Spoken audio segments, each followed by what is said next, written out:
श्री गणेशाय नमः। श्री रामचरितमानस उत्तरकांड 39वां दोहा। परद्रोही परदार रत, पर धन पर अपवाद, ते नर पावर पाप में देह धरे मनुजात। वे दूसरों से द्रोह करते हैं और पराई स्त्री, पराई धन तथा पराई निंदा में आसक्त रहते हैं। वे पामर और पाप में मनुष्य नर शरीर धारण किए हुए राक्षस ही हैं। लोभ ही ओढ़न लोभ ही डासन, सिसोदर पर जमपुर त्रासन। काहू की जो सुनहि बढ़ाई, श्वास ले जन जोड़ी आई। लोभ ही उनका ओढ़ना, लोभ ही बिछौना होता है, अर्थात लोभ ही से वे सदा घिरे हुए रहते हैं।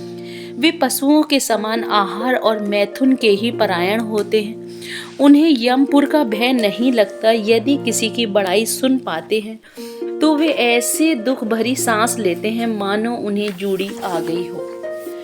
जब काहू के देखी विपत्ति, सुखी भये मानहु जग नृपति। स्वार्थ रत परिवार विरोधी, लंपट काम लोभ अति क्रोधी। और जब किसी की विपत्ति देखते हैं तब ऐसे सुखी होते हैं मानो जगत भर के राजा हो गए हों। वे स्वार्थपरायण, परिवार वालों के विरोधी, काम और लोभ के कारण लंपट और अत्यंत क्रोधी होते हैं। मातु पिता गुरु विप्र न मानहि, आप गए अरु घालहि आनहि। करहि मोह बस द्रोह परावा, संत संग हरि कथा न भावा। वे माता पिता गुरु और ब्राह्मण किसी को नहीं मानते। आप तो नष्ट हुए ही रहते हैं, साथ ही अपने संग से दूसरों को भी नष्ट करते हैं। मोह बस दूसरों से द्रोह करते हैं। उन्हें न संतों का संग अच्छा लगता है, न भगवान की कथा ही सुहाती है। अवगुण सिंधु मंद मति कामी, वेद विदूषक पर धन स्वामी।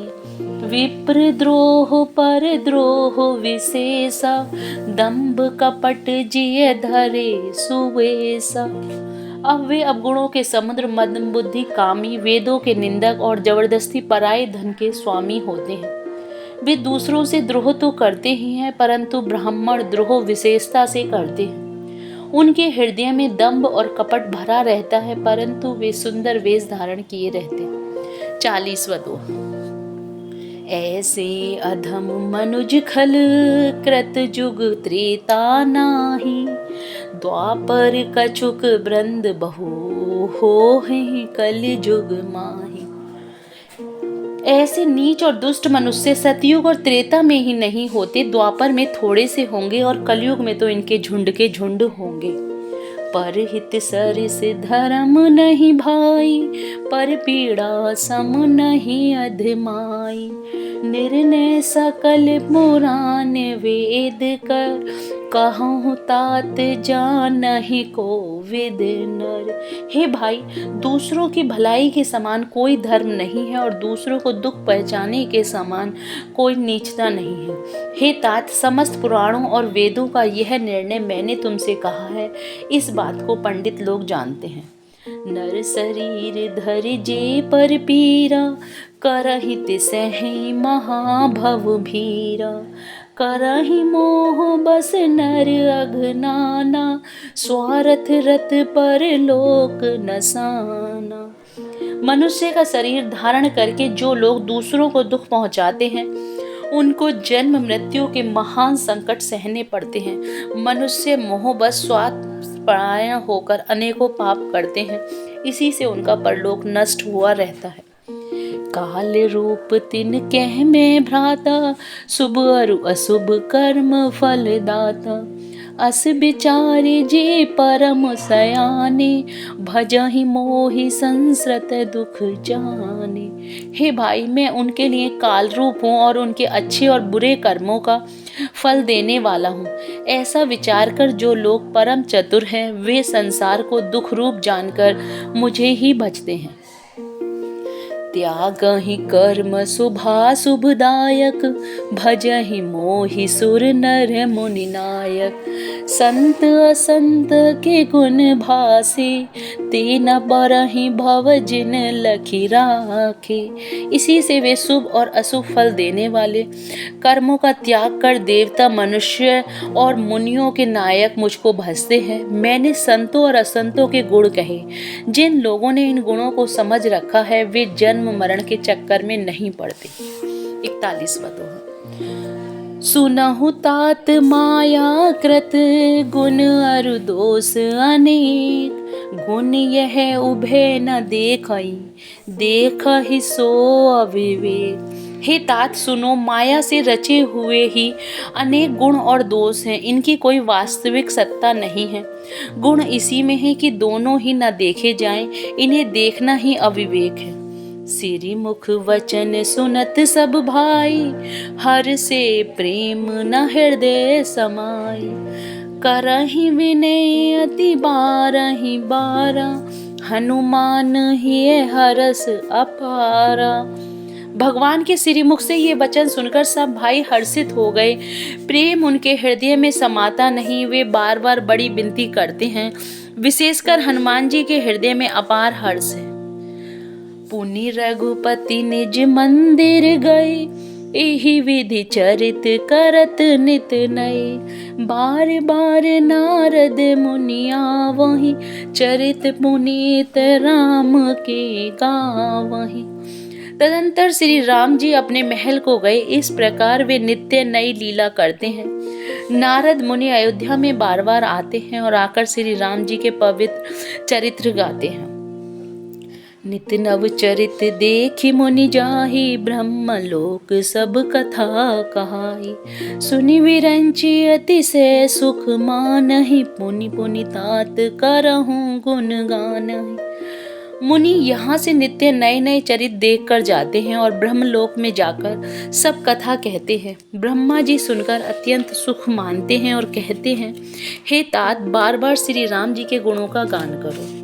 सनकादिक नारद ही सराहे, यद्यपि ब्रह्म निरत मुनि आहि। सुनि गुण गान समाधि विसारी, सादर सुनहि परमाधिकारी। सनकादि मुनि नारद जी की सराहना करते हैं। यद्यपि वे मुनि ब्रह्मनिष्ठ हैं, परंतु श्री राम जी का गुणगान सुनकर वे भी अपनी ब्रह्म समाधि को भूल जाते हैं और आदर पूर्वक उसे सुनते हैं। वे राम कथा सुनने के श्रेष्ठ अधिकारी हैं। 42वां दोहा। जीवन मुक्त ब्रह्म पर चरित सुनहि तजि ध्यान, जे हरि कथा न करहि, रति तिनके ही है पाषाण। सनकादि मुनि जैसे जीवन मुक्त और ब्रह्मनिष्ठ पुरुष भी ध्यान छोड़कर श्री राम जी के चरित्र सुनते हैं। यह जानकर भी जो श्री हरि की कथा से प्रेम नहीं करते, उनके हृदय सचमुच ही पत्थर के समान है। एक बार रघुनाथ बुलाए, गुरु दुजपुर वासी सब आए। बैठे गुरु मुनु अरि दुज सज्जन, बोले वचन भगत भव भंजन। एक बार श्री रघुनाथ जी के बुलाए हुए गुरु वशिष्ठ जी, ब्राह्मण और अन्य सब नगर निवासी सभा में आए। सब गुरु मुनि ब्राह्मण तथा अन्य सब सज्जन यथा योग्य बैठ गए। तब भक्तों के जन्म मरण को मिटाने वाले श्री राम जी वचन बोले। सुनहु सकल पुर जन मम बानी, कहऊँ न कछु ममता और आनी। नहीं अनीति नहीं कछु प्रभुताई, सुनहु करहु जो तुमहि सोहाई। हे समस्त नगर निवासियों, मेरी बात सुनिए। यह बात मैं हृदय से कुछ ममता लाकर नहीं कहता हूँ, न अनीति की बात कहता हूँ और न इसमें मुझे कुछ प्रभुता ही है। इसलिए संकोच और भय छोड़कर ध्यान देकर मेरी बातों को सुन लो और फिर यदि तुम्हें अच्छी लगें तो उसके अनुसार करो। सोई सेवक प्रियतम मम सोई, मम अनुशासन माने जोई। जो अनीति कछु भासोहु भाई, तो मोहि भर जहूँ भय विसराई। वही मेरा सेवक है और वही प्रियतम है जो मेरी आज्ञा माने। हे भाई, यदि मैं कुछ अनीति की बात कहूँ तो भय बुलाकर मुझे रोक देना। बड़े भाग मानुस तनु पावा, सुर दुर्लभ सब ग्रंथ ही गावा। साधन धाम मोक्ष कर द्वारा, पाई न जेहि परलोक सवारा। बड़े भाग्य से यह मनुष्य शरीर मिला है। सब ग्रंथों ने यही कहा है कि यह शरीर देवताओं को भी दुर्लभ है। यह साधन का धाम और मोक्ष का दरवाजा है। इसे पाकर भी जिसने परलोक ना बना लिया।